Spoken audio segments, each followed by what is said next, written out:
We say it all the time, and we hear it all the time. This is why local elections matter. But I don't just say it. On this channel, I show you why local elections matter. We're putting district attorneys, police chiefs, judges, and sheriffs on Front Street. These are the ones who let bad cops walk, and after tragedy strikes, they often walk away, giving families no answers. We're not waiting for election season.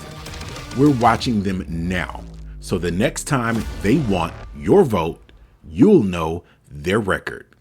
Because justice isn't just about the cop on the street, it's about who's protecting them at the top. We're breaking down real cases, real decisions, and we're looking into the people with real power.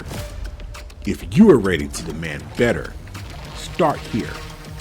We have to keep our eyes open because local power should not continue to go unchecked.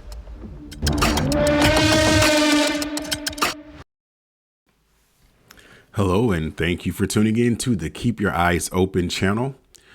We often see these absolutely infuriating, blood-boiling videos showing instances of police brutality, police misconduct, and sheer injustice. It really makes your blood boil when you see that the cop, more often than not, gets off with a slap on the wrist or little to no accountability at all. I'm sure, like me, most of you are tired of seeing it. We're tired of witnessing tyranny and nothing ever changes. I've been watching a ton of these videos lately where cops engage with someone and almost immediately they let their egos take over. And their egos usually are what ends up guiding the whole interaction with that citizen. I'm sick of it. And if you're watching this video, chances are you're sick of it too. And after some time of watching these videos, I noticed a pattern. We watch these videos, we become incensed, and then we wait to see if the bad acting cop paid for their actions at all. And in most cases, we see that they don't. And even if they did, it's clear that they often get a much lighter punishment than if a non-badge wearing citizen committed the same exact crime. Now we know that even these cops know when they're in the wrong, and they'll never admit it. They never admit it because they know they don't have to admit it. They know that their superiors, up to and including their supervisors, sergeants, police chiefs, and even the district attorneys, will likely protect them from any consequences for their wrongdoing. The system is designed to protect all cops, especially the bad ones. The system is designed to protect the entire institution of law enforcement. And they make it super hard to penetrate the barriers when justice has been misapplied, abused, or even ignored altogether.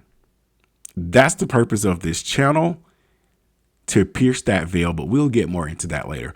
In this video, we're looking at the unaliving of Brent Allen Thompson by Deputy Lorenzo Lujan. You'll see here that Brent gets run over by a car after he was tased on the highway by Deputy Lorenzo Lujan. On February 18, 2023, in Larimer County, Colorado, Deputy Lorenzo Lujan initiated a vehicle stop along Interstate 25 after observing a car with an expired registration plate. The driver, later identified as 28-year-old Brent Allen Thompson, initially providing the false name Jacob Todd Johns, was questioned by the deputy upon approach.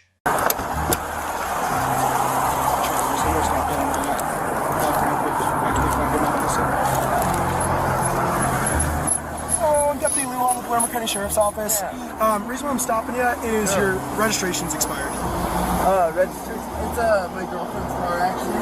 Okay. I was just actually helping her move. Gotcha. Do you have your license? I don't. I just literally got everything like clumped up here. So, sorry, everything's just mumble jumble, you know. You don't have your wallet or? I actually. And then I got the little kitten in here too. Okay. Can you take the keys out of the ignition for me? I appreciate it. Yeah. Oh, out of the ignition? What's your girlfriend's name? Victoria Dominguez. What's your last name? Jones. Jones? Yeah. What's your first name? Jacob. Date of birth? November 30th, 94. Where are you heading to? I was literally getting ready to turn back around because I forgot, a bag and stuff like that. Where are you heading now? I was heading to Loveland. You're heading to Loveland? Yeah, but I figured it'd be quicker to turn around like right here and then like go back to grab the bag that I missed. Okay. You get what I'm saying? Do you know which way you're going? Yeah, I'm going north south. So like this way I'm going actually north, but I need to go back to the hotel, to go to Loveland, which is off 34, which is south. So why'd you go north? Because I was going to turn around, like I just said, to get the bag. You know what I mean? That was like for the abrupt turn to the right because I forgot the backpack. You know what I'm saying? So part of my job is to check for safe and sober drivers. Are you safe and sober? I am safe and sober. I actually do not drink. How much marijuana have you smoked? I don't smoke marijuana. Any illicit drugs? No illicit drugs. Okay. Stay in the car. I'll be right back with you.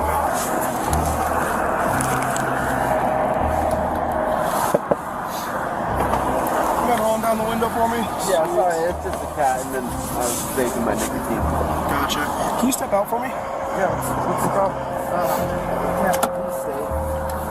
Can I roll up the window? That's fine, yeah.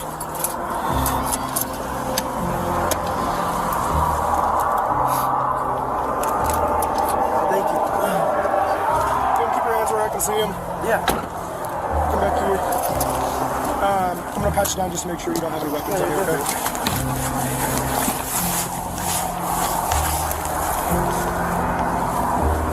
You can relax. Go ahead and put that stuff on the so, did you give me the right name?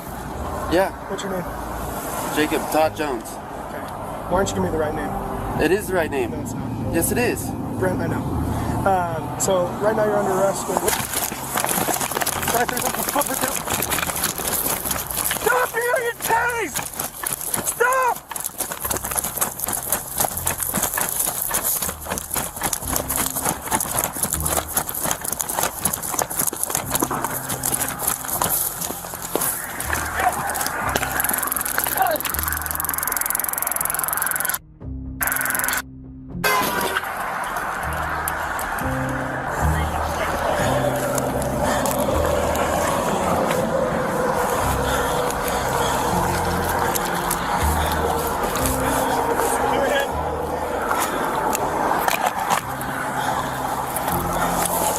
What really incenses me and bewilders me even about this video is just the sheer lack of judgment displayed by this deputy. You were so gung-ho on catching Brent that you didn't even have the wherewithal to actualize that you are tasing an individual in the middle of a highway at night in oncoming traffic. Now, what happened to, I have all your information, we'll find you if we need to, since you're fleeing. We'll put out a warrant for you. Like, that is an option. Are we forgetting that is an option? Are you so hell-bent on making that arrest tonight that you're going to do anything, everything that you can to affect this arrest? Right? And beyond that, it's what I'm seeing here, because you'll see that this cop was not held accountable. And a part of me wonders, like later, and if you want to see this full video, you can go to the U.S. Corrupt Cops channel. I won't show the whole thing here, but what happens is a bunch of life-saving measures, CPR and all that stuff, which is another whole thing that was a complete fail in this whole scenario. But I encourage you to go and check out the full video if you want to see it. But when I found out that this cop was not held accountable for this citizen's death, a few things went through my mind. Like, first of all, I understand, as a cop, you face a lot of split-second decisions. You have to act quick and think fast. But I also feel like, because I'm looking at this and I'm like, how could you not punish this cop in the least? How could you not hold them accountable to some extent at all? And it seems like, okay, at the very least, you have a case of very poor judgment on this cop's behalf, on this deputy's behalf. You didn't have the wherewithal to actualize in that moment that you have a citizen running across a street. A, you're tasing them on pavement. B, you're on a highway with oncoming traffic at night. Brent immediately gets run over. And for you not to hold this cop accountable, if you and I were at our jobs and we made a similar mistake, or we make any kind of mistake, we at the very least lose our jobs or get written up. You get some kind of reprimand.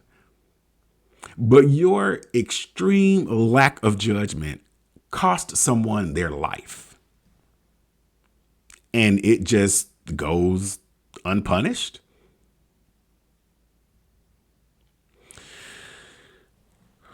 How are we okay with that, people?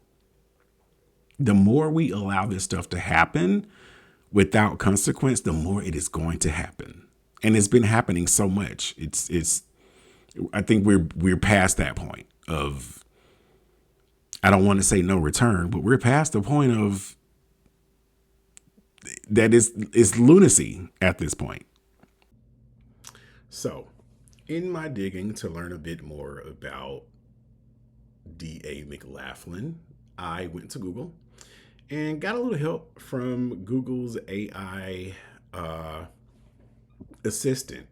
And I asked it the question, why didn't he prosecute the deputy responsible for killing Brent Allen Thompson?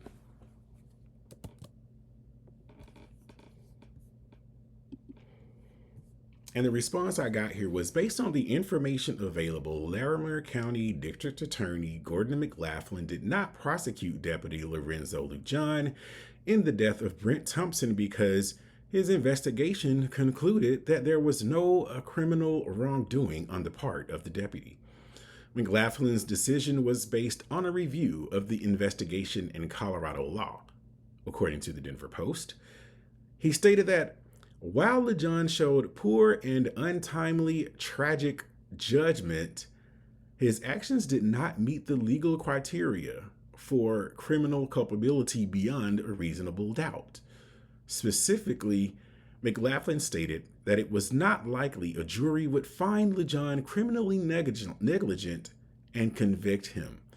He explained the Colorado law for criminally negligent homicide was a key factor in his decision. McLaughlin also noted that there was no evidence that Lujan intended his taser to cause Thompson's death. However, he did find that Lujan did not properly appreciate the risk to Thompson's life when he used his taser, and that in hindsight, allowing Thompson to run onto the highway likely could have avoided his death. While the DA cleared Lujan of criminal charges, Thompson's family has filed a wrongful death lawsuit against the Larimer County Sheriff's Office, alleging that the deputy's use of a taser was excessive force and that Thompson's death was wholly avoidable. They are seeking compensatory damages and a ruling that Lujan used excessive force. The law also hopes to force the Larimer County Sheriff's Office to revisit its taser policy and training. Retraining is only the tip of the iceberg here, people. They listed the statutes, the laws that were broken as a result of this cop's actions, and compare that to DA McLaughlin saying that while Lujan showed poor and untimely tragic judgments, his actions did not meet the legal criteria for criminal culpability beyond a reasonable doubt.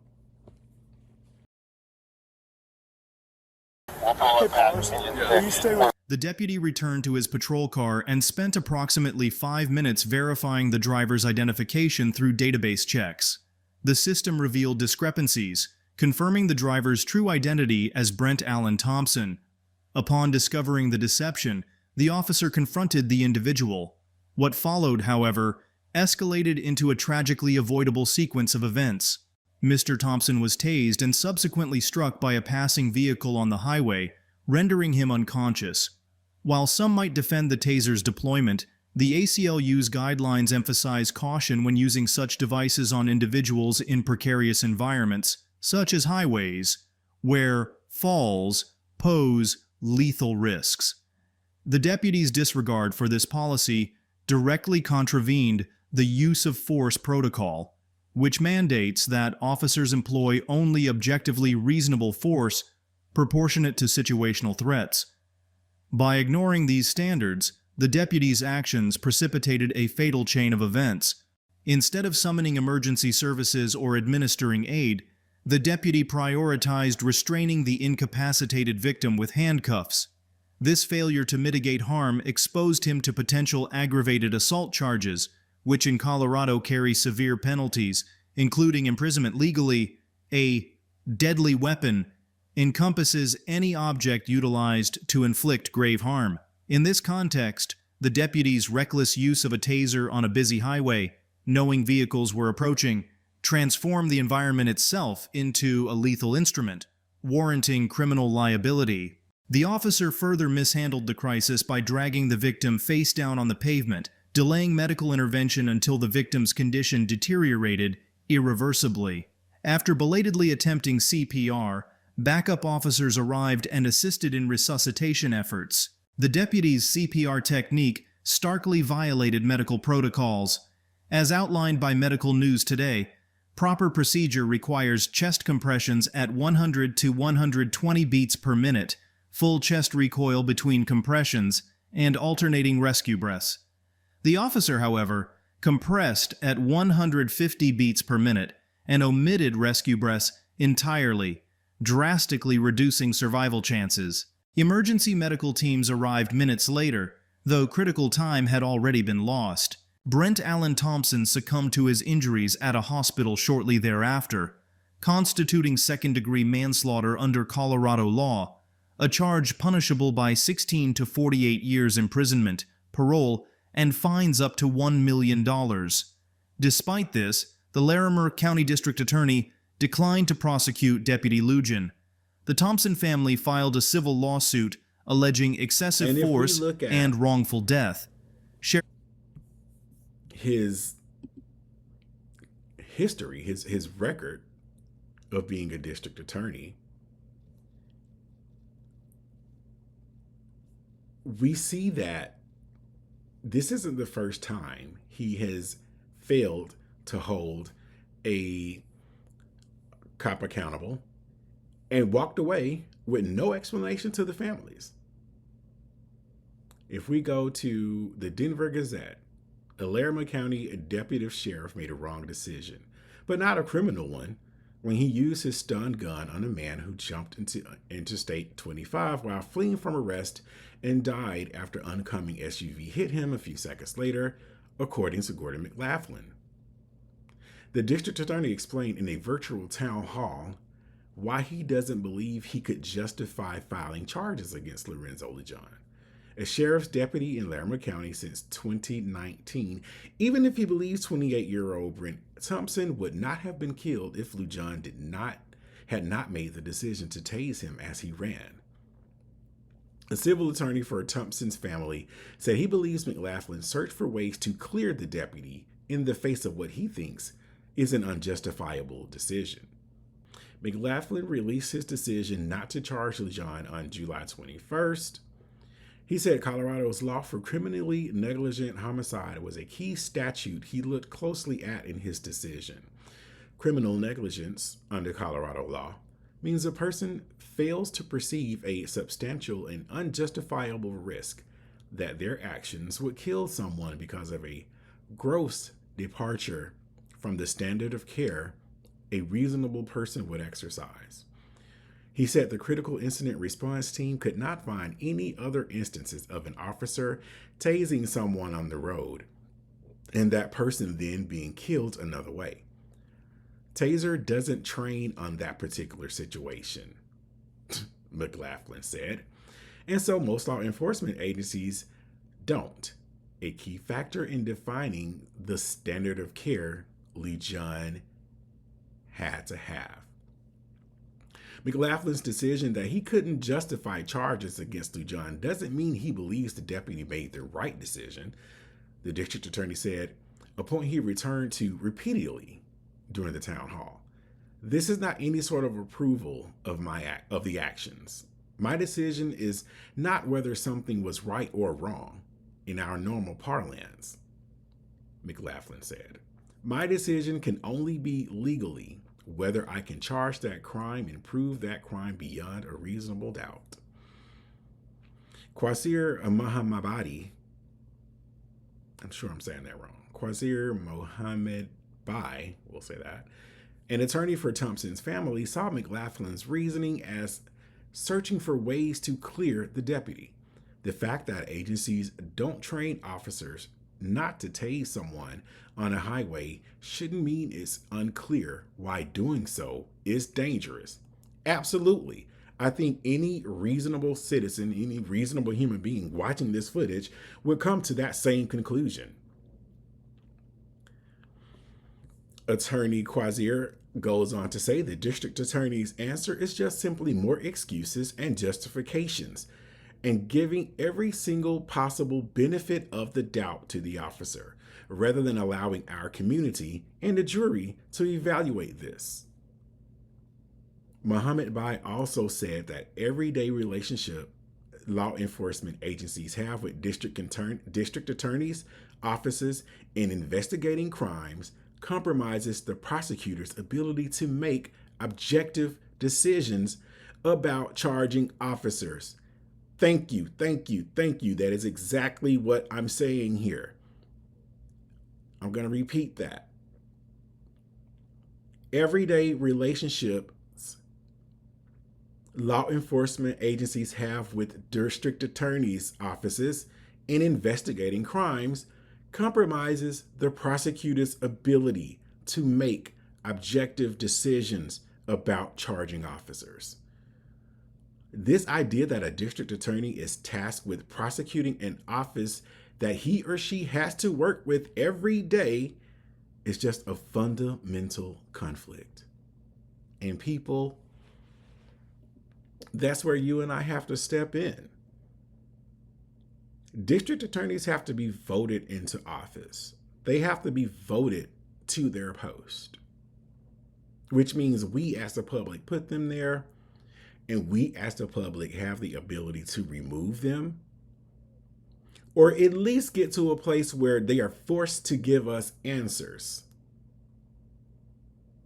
for when they make a decision like this, and not hide behind some legal shield, not go on as if the victims, the community, the friends of the victims, The loved ones of the victims, the people like you and I who have to be exposed to these stories and our hearts hurt from these injustices, whether we knew the person or not, they're a human being.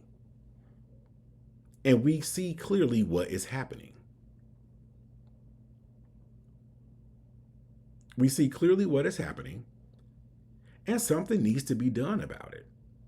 McLaughlin said the situation in which Lujan decided to pursue Thompson, a non-violent traffic stop, didn't factor into the criminal investigation because the deputy had the legal right to start the chase and didn't have an obligation to call it off, given that Lujan had probable cause to arrest Thompson. The propriety of the pursuit is a somewhat separate question.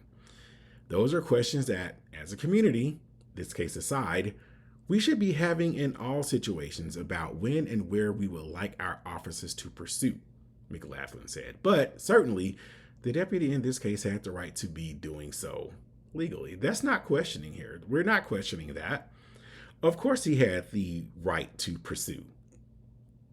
But what we're looking at here is your wherewithal to assess the situation and see that you are escalating this and creating a more dangerous situation by tasing someone in the middle of a highway in oncoming traffic at night.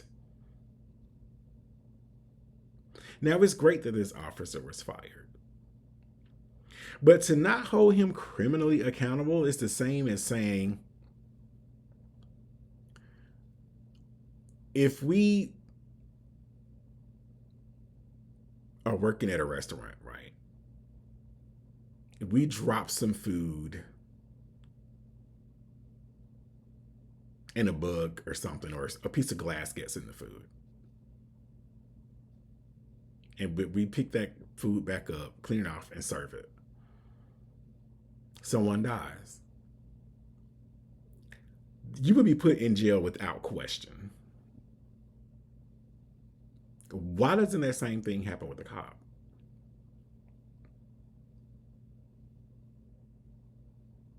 McLaughlin has said publicly before he is willing to prosecute law enforcement officers who abuse their power and violate community trust. His office oversaw the prosecution of 2 former Loveland police officers who violently subdued an elderly woman with dementia who mistakenly left a Walmart store without paying for a few items. That's good.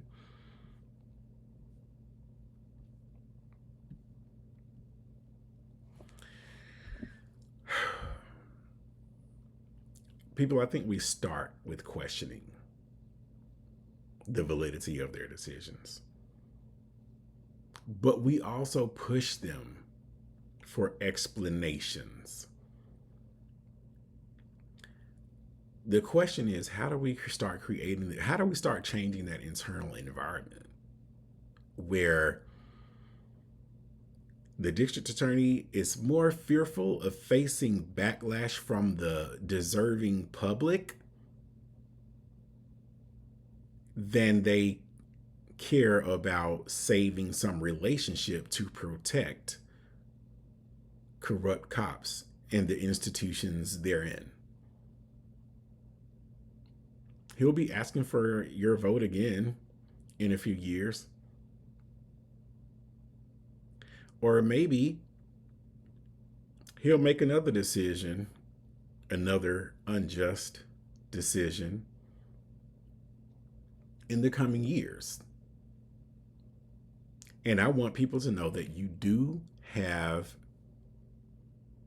recourse when it comes to holding these district attorneys, these sheriffs, these cops accountable if they want to stay in these positions. You do have options. One of the questions I had to ask is, they already got in office. They served their term.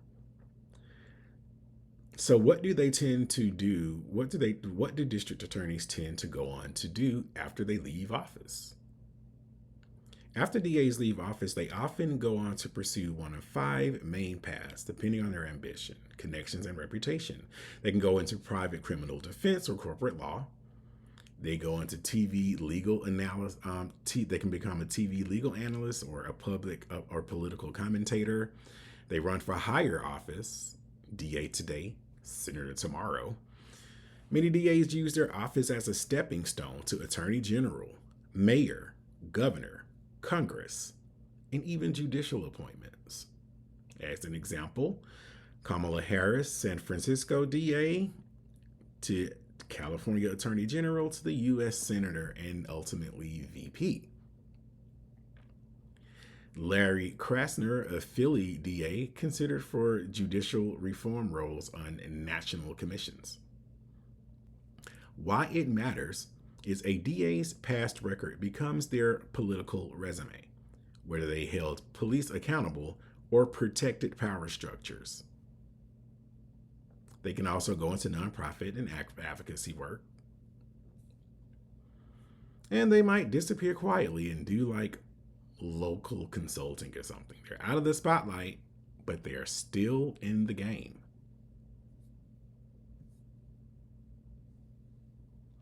So, I ask, can DAs be removed from office prior to serving their terms? If so, under what circumstances can or should they be removed? And yes, district attorneys can be removed from office before their term ends. Though it is rare and often politically or legally difficult, the process and what justifies removal varies by state. But here are the main pathways and conditions under which a DA can or should be removed. You can do a voter recall. And I believe McLaughlin faced a recall back in 2022. How it works: citizens gather signatures on a recall petition. If enough verified signatures are collected, a special election is held to remove the DA before their term ends. Grounds for a recall vary, but they usually include gross negligence or misconduct, abuse of power or failure to uphold the law, or loss of public confidence.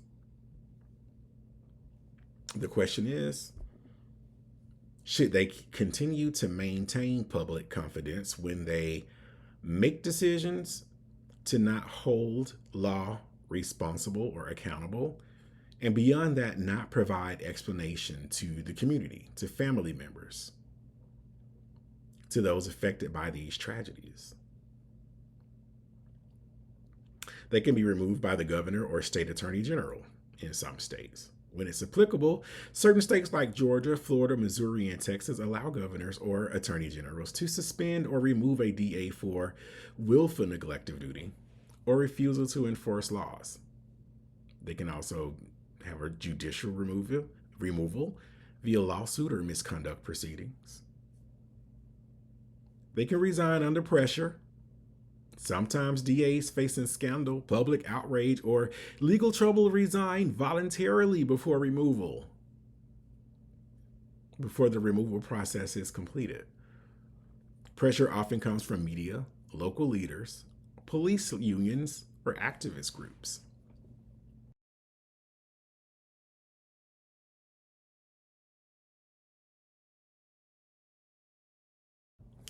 All right, so I'm going to go a little bit over the some of the things I read on Ballotpedia in regards to a recall attempt for Mr. Gordon McLaughlin. But before I do that, I want to let you know why I'm doing it. Because the whole point of this podcast is when these things come up, when we see these instances of police misconduct, police brutality, unalivings, I want to start looking at the people in power over those cops, the people in power who are letting these cops get off the hook. I think it's about time we start focusing our attention and shining a spotlight on the people that helps them get off, because often they might get a footnote in the whole story. You may see them at a press conference once or something, and then they'll decide not to prosecute or sweep evidence under the rug or not show stuff, cut stuff out. They often spin the narrative when they show us images and videos In the legacy media, they tell us how they want us as the public to look at it. And in my opinion, that is not serving the public. I think we need to start looking at the people at the top, these sheriffs, these chiefs, these prosecutors, these district attorneys, and beyond, that make it possible for cops to maintain their qualified immunity and not be held accountable. As you saw in that earlier the earlier statement I read, that news article I read, where the gentleman said that the district attorneys having these day-to-day relationships with these police officers, it's hard for them to turn around and prosecute. That's where the public gets sidelined. That's where the public at large gets marginalized. Those working relationships should not be more important than the public for which they are all supposed to serve. That's why I think it's important that we start looking at these records. These are our local elected officials. So when we see this stuff, let's start going to look at how have they been voting in the past? What issues have they taken a stance on in the past?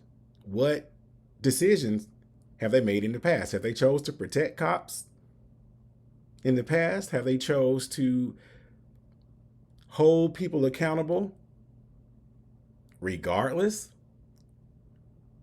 of their personal relationships? Have they tried to sweep things under the rugs? These are the questions we need to be able to answer for when someone is asking for your vote. And a lot of us cannot answer that question. And I know it personally because the turnout at these local elections is abysmal. Now, I'm not a politician. I'd rather we didn't have politicians. However, we do. And people are in office who were put there by other people. And guess what, people? A lot of these sheriffs, a lot of these district attorneys, a lot of these prosecutors and beyond are relying on you not to do your research. They've been flying under the radar. They hope that you're not paying attention. And the people that are paying attention get to put the people in office that they want to see in office. The people who support their views. Whether their views is cops should be protected at all costs. Damn it.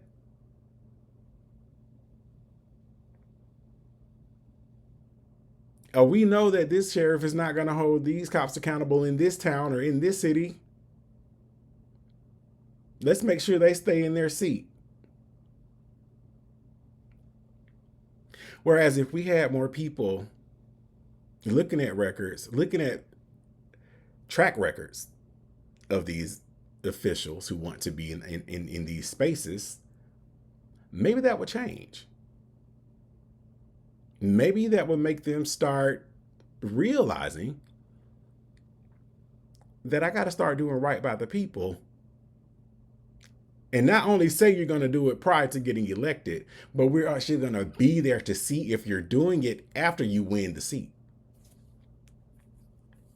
So that's why I'm doing this type of research, guys.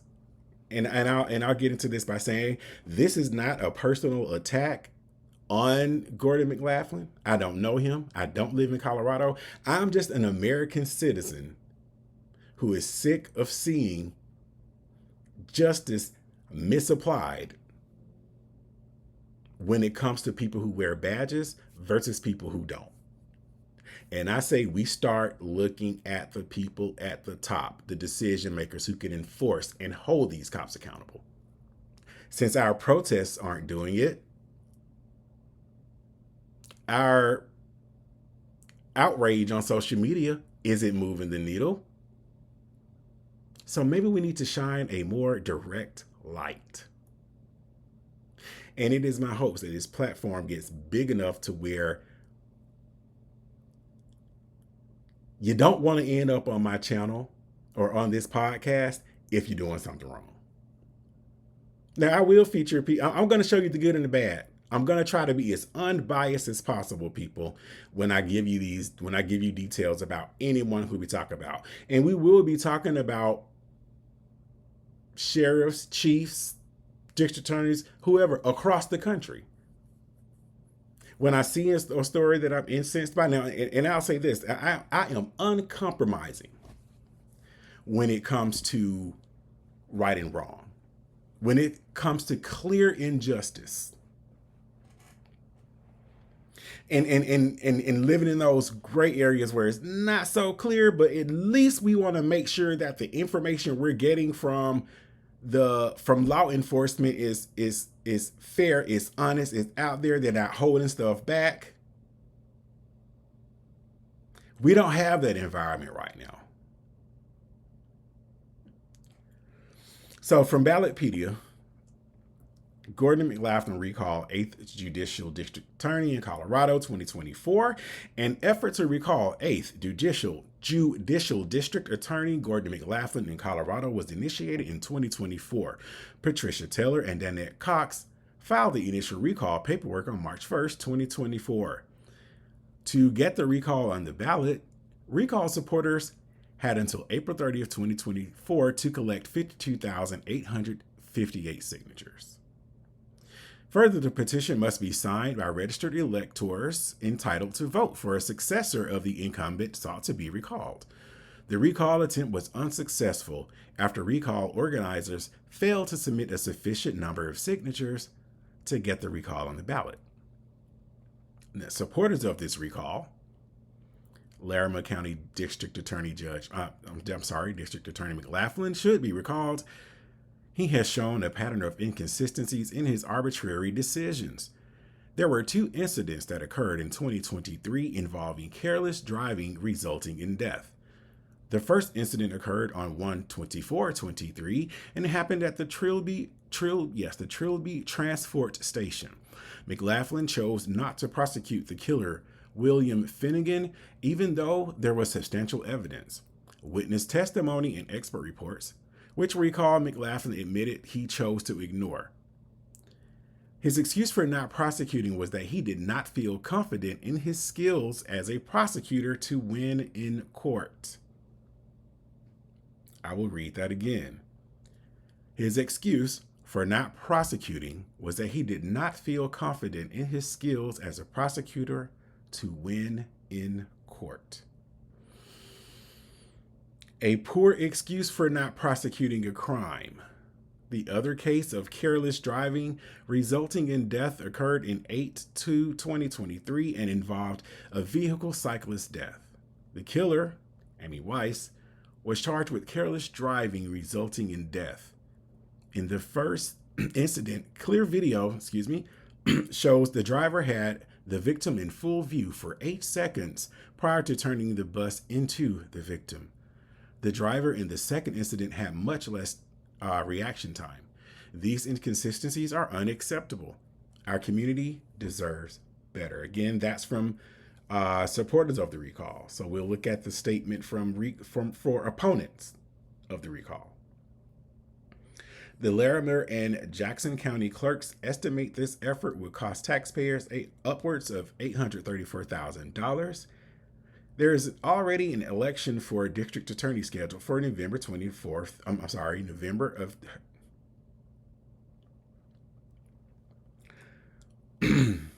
Now, I will also read the statement of recall opponents. The Larimer and Jackson County clerks estimate this effort will cost taxpayers upwards of $834,000.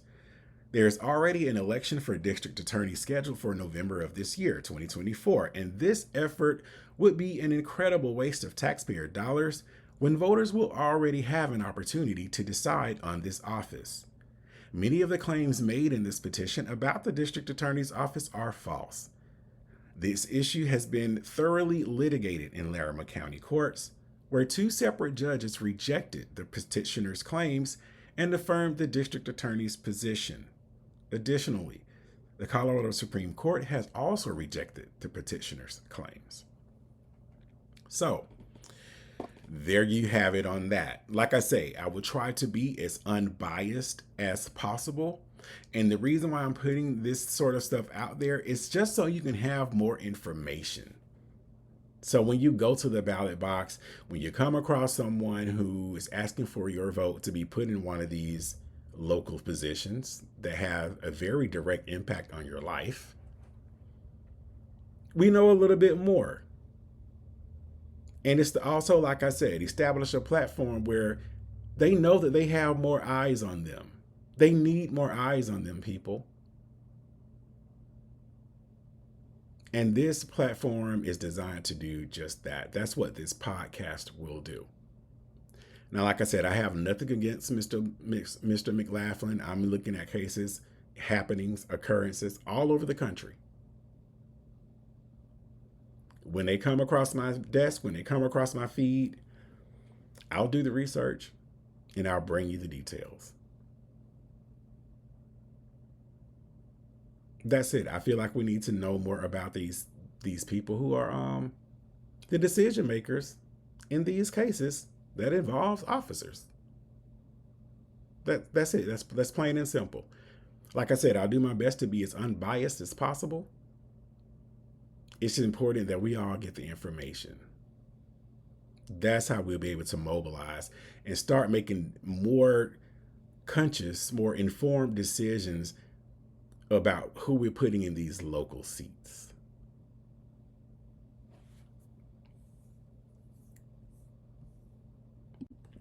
And yeah, folks, I did a little digging. I went and looked at little social media from Mr. Gordon McLaughlin, District Attorney Gordon McLaughlin. Looked at his socials, particularly X, formerly known as Twitter.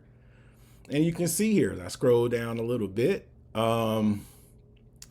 we got pretty consistent posts. You know what I'm saying? October 4th, let's see here, October 2nd, out there campaigning, hot on the trail, campaign headquarters here, I assume, October 1st. At it, September 30th, September 28th.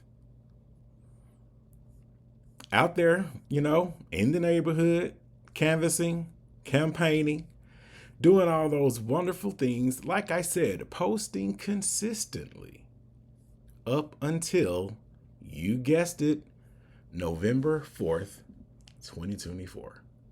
That is his latest post. What day was that, guys? The day he got that seat.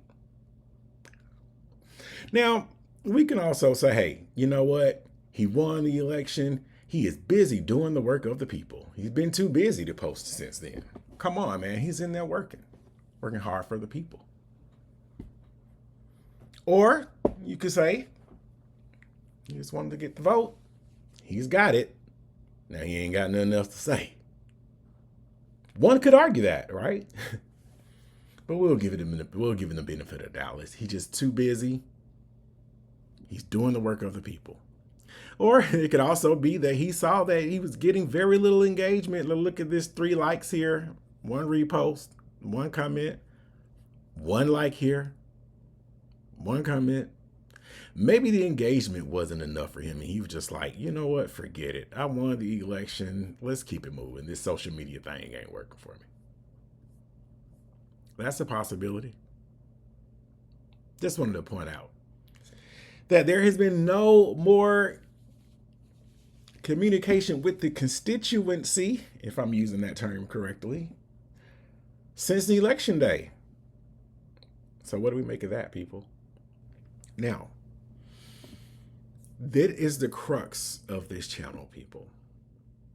This is why I'm here. I'm sick of being infuriated by police brutality,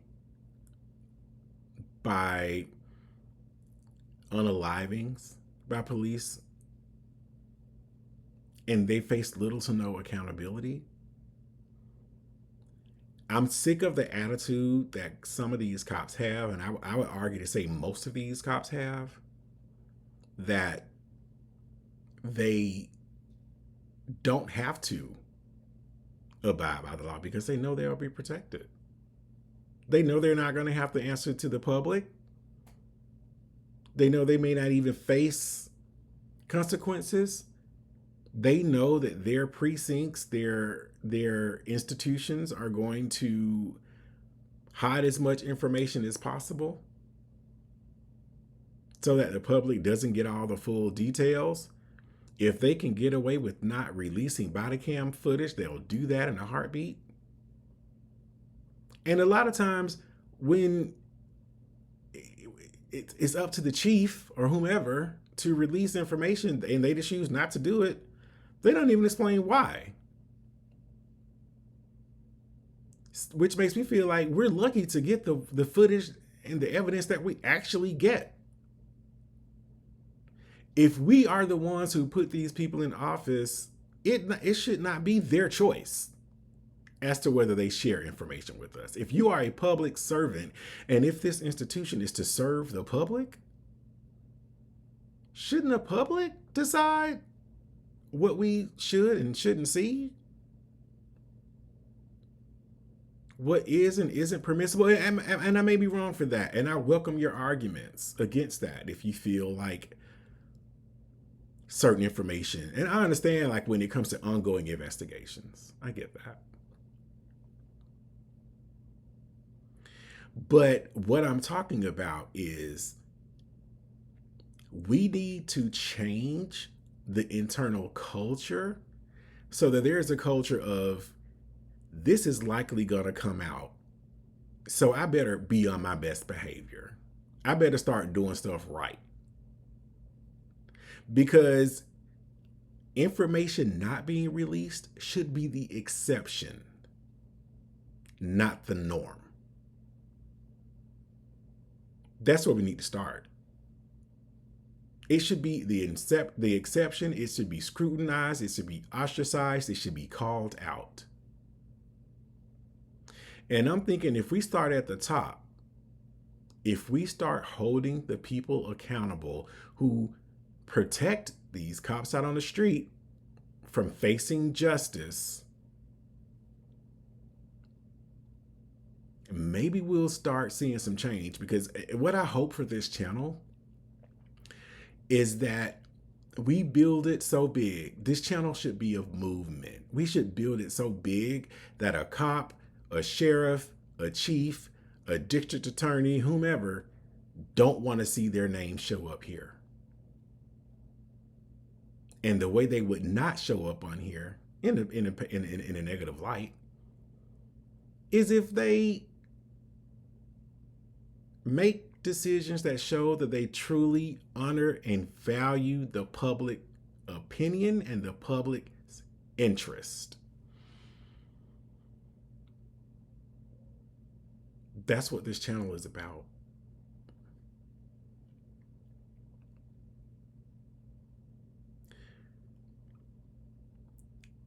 I just want to make it so you don't want to be featured on this channel. And I feel like if we shine a spotlight on the right people, yes, we'll start with the bad acting cop, but let's also expand it. Let's go up the ladder a bit. Let's pull these chiefs and sheriffs out of their corners, out of their hiding. Make them face more public scrutiny. Let them put some skin in the game. Because, you know, I know it's easy to say on the outside looking in, but I have to imagine that if I was in law enforcement and in some position of authority over other cops or whatever, I would want to create an environment, because I don't want to have to do the extra work, the extra paperwork, the extra heartache of trying to cover for cops that's out there doing stuff that they know they shouldn't be doing. I mean, I'm just real talk, you know, just real grammar right here. I would want to run such a tight ship that it's like when you out on these streets, you treat people with respect, do your job in a way that you are above reproach when you bring somebody into this precinct. Or if you unfortunately have to end someone's life, it is unquestionable that your ego didn't involve it, didn't influence it.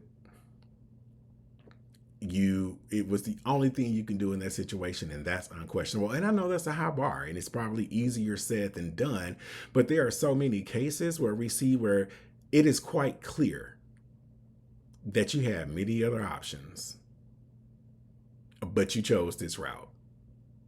You chose the route that could and should have been avoided.